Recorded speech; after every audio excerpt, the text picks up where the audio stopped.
Hey guys, welcome to a Learn to Play on the 72 DPI channel. Today we are going to be learning how to play Anchors Aweigh. This is a game that was designed by Carlo Rosa and published by Z-Man Games. It's a great, friendly, competitive, four-player game. It supports between 1 and 4 players. We've got a 4-player setup here.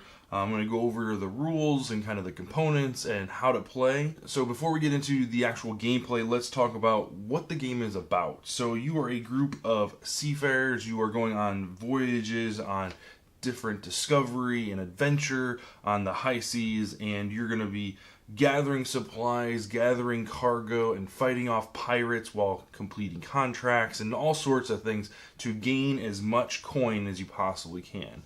So with that in mind, let's go ahead and take a look at the components and we'll go from there. So first up, you have each player will get a player board. This is their ship. You'll notice here that it's got a couple different squares above and below deck. These are meant for cargo and assets and things like that. There is one cargo or one asset that's allowed above deck as well as below deck.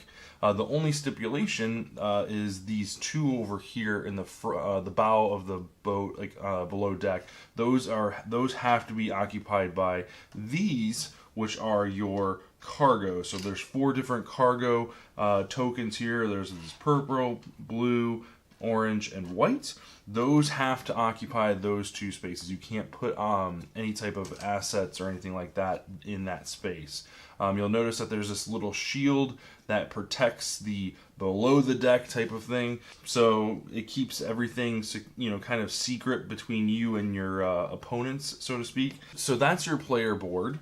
Next up, we've got our little asset tokens here. These just have little icons on them. We'll kind of talk about what they are here in a little bit, but you'll notice that there's a couple different types of icons and things like that. They're all in a pile here in the center. We've also got a couple monkey tokens. There's only 3 of them. These are actually used for a different game variant, so you'll actually return these back to the box. And then you've got 3 parrot tokens. We'll talk about these parrot tokens during the gameplay, so you want to keep those out. You've got your money, which is your treasure chest. You've got a 5 coin and a single coin. These are the coin that you're going to be using to win the game. And then we also, like I said, we have our cargo tokens here. We've got the white, the orange, the blue, and the purple. So what you're going to do to start the actual game is make sure everyone has first a player sheet or player card, which is the ship. You want to separate the different components out. So you got your cargo here, separated in piles in reach of everybody. You've got the money tokens separated out in reach of everybody. You can set aside the parrot tokens for now. Those aren't going to be used until round 2. And then you want to also set up in reach of everybody a pile of the assets. These are all the assets that are in the game except for the 3 monkey tokens. Those, like I said, are used in a different game variant. These, however, when you put them down, they don't have to be face up or face down. It just, as long as they're on a pile and in reach of everybody in the center of the table. The next setup part of the game is going to be the adventure cards. So you're going to take 5 of the discover cards, and you'll set these aside. You'll take 2 of the trade cards. You'll take 3 of the pirate cards, and then you'll take 3 of the contract cards. So then you can take the rest of these cards and set them back into the box. You'll be using them for round 2, but this is going to be the deck that we use for the first round. So you'll give this a good shuffle and make sure that it's all nice and mixed up. And what you're going to do is you're going to lay these out face down around the center of the table, around the actual assets. Just like that. So that's the setup. It's pretty easy. There's not a lot of components, and it's pretty straightforward as to what you're doing. So the first phase is called the loading phase. And like I said, there's 2 phases in this game, and you'll have a total of 2 rounds. You'll do each phase twice, essentially. So during the first phase, the loading phase, players will say, "All aboard!" and and that will basically queue up to flip all of the cards face up. So from there, you're going to flip all of these cards that surround the assets face up. So once all these are flipped over, you're kind of enamored with a huge amount of information. First off, it tells you what color of the flag or the sail is on the back of the card, but on the front of the card it tells you as well. So you have the blue or the green, the blue, the black, and the red. Those are all still showing at the top of the cards. So each card has a cost and a reward. So for example, this Discover card takes one map and you get one blue and one white cargo. So you can turn in one map and get these two pieces for your ship. And you kind of just go in that order. So for example, what we would do when you'd flip these all over, you would start picking up pieces and putting them into your ship. Now again, like I said before at the beginning, you can only have one piece of cargo or one asset per square on your ship. There are a few rules when you're selecting assets. The first one being you can only pick up one at a time. You can't pick up multiples. You can only pick up one at a time. You can only use one hand. So that's the hard one right there. So you always want to go, okay, flip this over and grab this. You want to have to use one hand, and you just pick one and lay it down. If you pick one up, but and it turns out you don't want it before you put it down, you just have to make sure that you put it face up in the center for everybody to see. There are a couple of these tokens that have little starfish in the corner. That's for another variant within the game, so we won't be talking about that during this tutorial.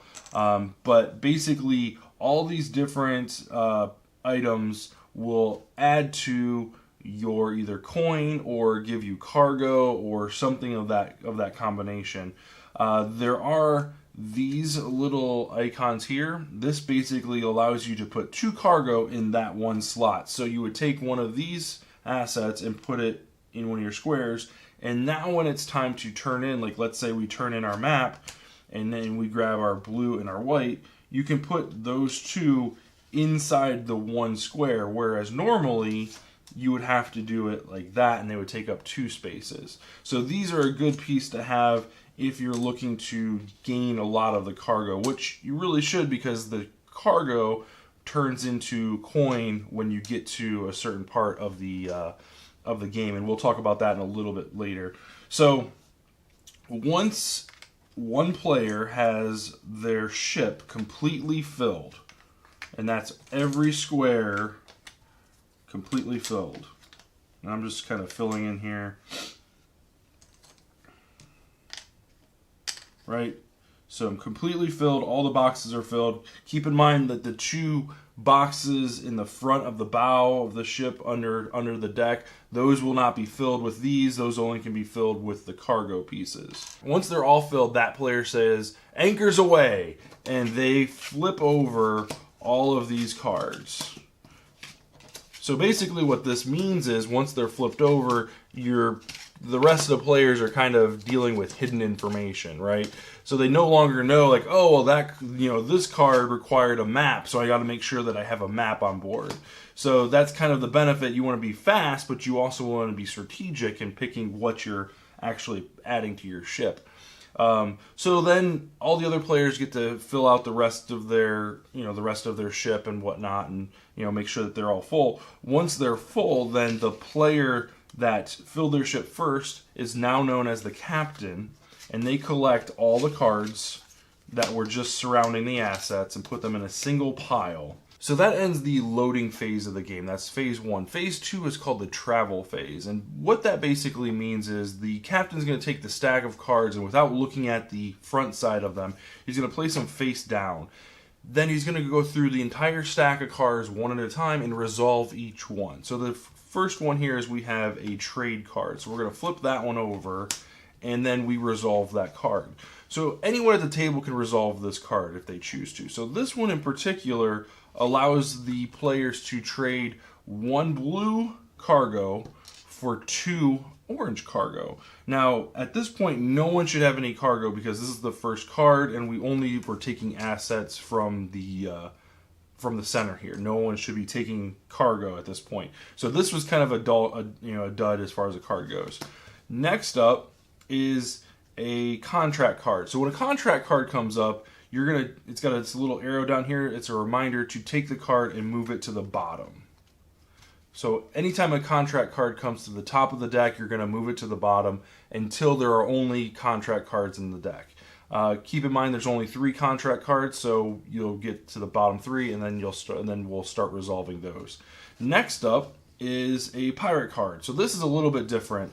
What you'll do with this one is before you reveal it, and it's got a little reminder icon down here, you leave it face down, and everyone at the table decides if they want to try to evade the pirates and retreat, or if they want to defend and attack the pirates.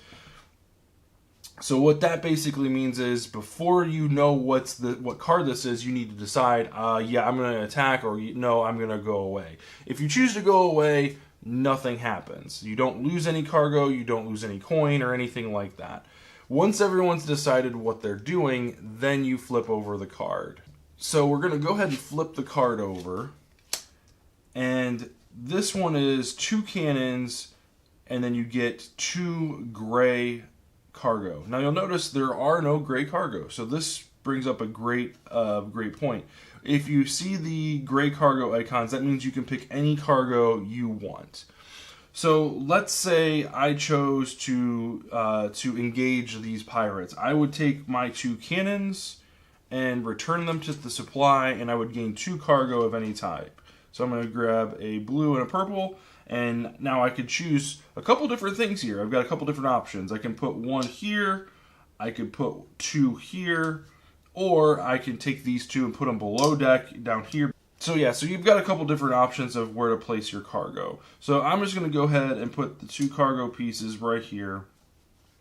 And now let's say I didn't have the 2 cannons and I couldn't actually pay for this one, but I did choose to encounter or attack the pirates. What you would basically do is you would lose 2 coin, so 2 coin, you would turn those 2 coin to the supply, and then you'd have to return 1 cargo back to the supply.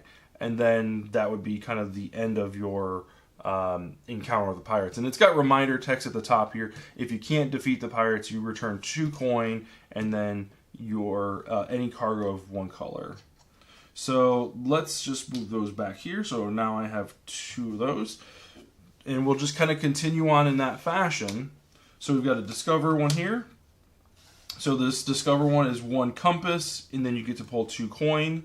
I don't have a compass, but just for the tutorial here, let's just assume that I did. And you'll take that compass, you'll put it in the general supply, and then you'll gain 2 coin. The coin will just go near your player board. It doesn't take up any type of room or asset space or anything like that on your actual player board. There's no amount or no limit of how much coin you can have from a given phase or given round. So, and then you just kind of continue on in that fashion. Some cards require 2 things. So like this Discover card requires 1 pirate and 1 shovel. So I'll return those and I will gain 4 coin. The other thing that you can do as well is you can make change at any time. So I've got 6 coin here, so I can go ahead and put 5 back and grab a 5 coin just to make things a little bit easier.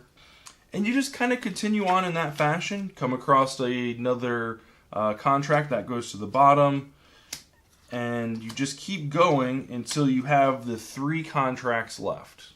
You'll take all 3 and you'll just reveal 1 at a time, just like you've been doing. Nothing's changed there. And you'll resolve 1 at a time. So like this one allows you to spend 1 orange and 1 white cargo and gain 5 coins. This is something where you'll actually be able to use the cargo that you've been collecting from your Discover, from your Pirates, from the other cards, and get money for it. So you can only gain the reward 1 time. So for example, if I had 4 cargo, 2 orange and 2 white, I couldn't discard both of them and gain 10 coins. I can only remove 2, 1 of each, and then gain the 5 coin. And then you'll just continue on in that fashion. So this one requires 1 purple, 1 white, and 1 blue. So those will all go back to the supply, and then I'll gain 7 coin. And you just kind of continue on in this fashion until the last card has been revealed. I actually have the 3 for this, so 1 orange, 1 blue, and 1 purple. So I'll gain 7 more coins. So 5, 6, 7. So one of the other things while you're taking cargo and using adventure cards and things like that is you might actually fill up your ship and not be able to complete an actual adventure card. So for example, for this one, if you turn in 1 blue and you get 2 orange, you might have 1 space open from the blue that you took, but you don't have the extra space for the second orange. So what you can actually do is from here you can always throw back any asset or any cargo back to the supply to gain space available. And you can do that at any point in time, whether it's your turn or you're in the middle of completing an adventure or an adventure card or whatever it is. You can decide to take one of your assets and throw it back into the water and make room for the cargo. Remember, at the end of the round, you're going to be using these contract cards to gain coin, and during that time, the actual assets aren't worth anything to you. You want the actual cargo. So if you have a piece of asset that isn't going to be used anymore, you can throw that back and then make room for more cargo. So one thing that might pop up from time to time during your game is when the supply of the different cargoes depletes below 0. And the way the game approaches this is a turn-by-turn basis. So starting with the captain, if someone is resolving this card, they're going to be taking 1 blue, putting it back to the supply, and taking 2 orange.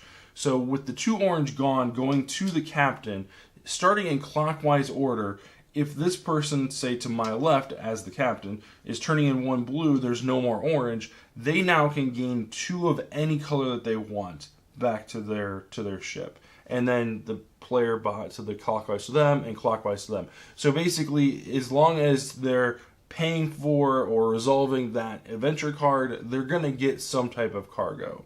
And like I said, it always starts with the captain getting the cargo that's listed on the card. So once the contract cards have been fulfilled and you still have some things left on your board, you're going to return each cargo back to the supply, gaining 1 coin per cargo. So if you have 3 cargo, you're going to return those to supply, and then you're going to gain 3 coin.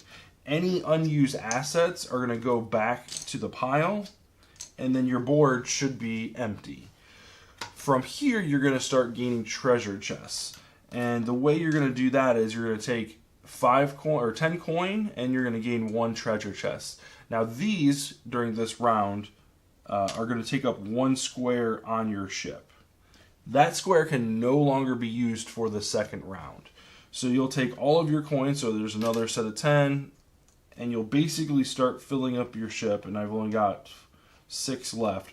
So your remaining coin, so 9 to 0, is just going to stay as coin on your ship, not going to take up any space. So your actual treasure chests will take up space. So those will be unusable spaces for the next round.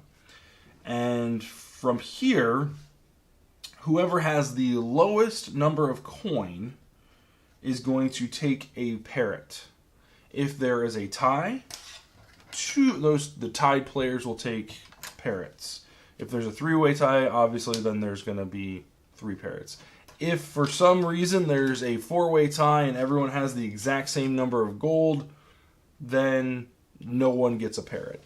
The parrot will sit right at the top of your board, so then the parrot can be used for any asset during the travel phase. So when you flip over a card, and let's say you don't have a compass, you can turn in your parrot, and then you get the reward for that card. And that's the end of the round. So essentially what you'll do is go around and do it again. You'll pull out the stack of cards that you didn't use from the first round, and you'll pull out the same number, 3 contracts.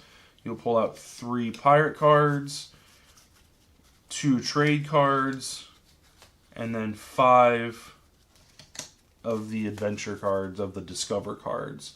You'll take the rest, put those back in the box, and then give these a shuffle, and then put them around the actual board. So the second round is identical to the first round. The only real difference is now that you have the treasure chest blocking more of your storage, you have to be a little bit more choosy as to what actual bounties or adventures you're going to go after. So that's really it. At the end of the game, after all of the adventures have been resolved for the second phase, everybody counts up their coin and their treasure chests, and whoever has the most wins the game. If there's a tie, the players just share the win. So that is Anchors Aweigh. It's a great little casual, very casual, fun game for kids, and it's light enough to where you can play it with, you know, family members, but there's also a little bit of strategy in there as far as what your cards you're going to be taking and what assets you're going to be taking and things like that. Like I said at the very beginning of this tutorial, there are a few other game variants inside the box that use a couple different tiles. They have a couple different rules and things like that, so there's a little bit of extra replay value in there. Alright guys, so that is Anchors Aweigh. I really do appreciate you watching. If you enjoyed this tutorial, make sure you leave us a thumbs up and a comment down below. Get subscribed to the channel for more reviews and more tutorial videos like this one. Thanks again so much for watching, and we will see you guys in the next video.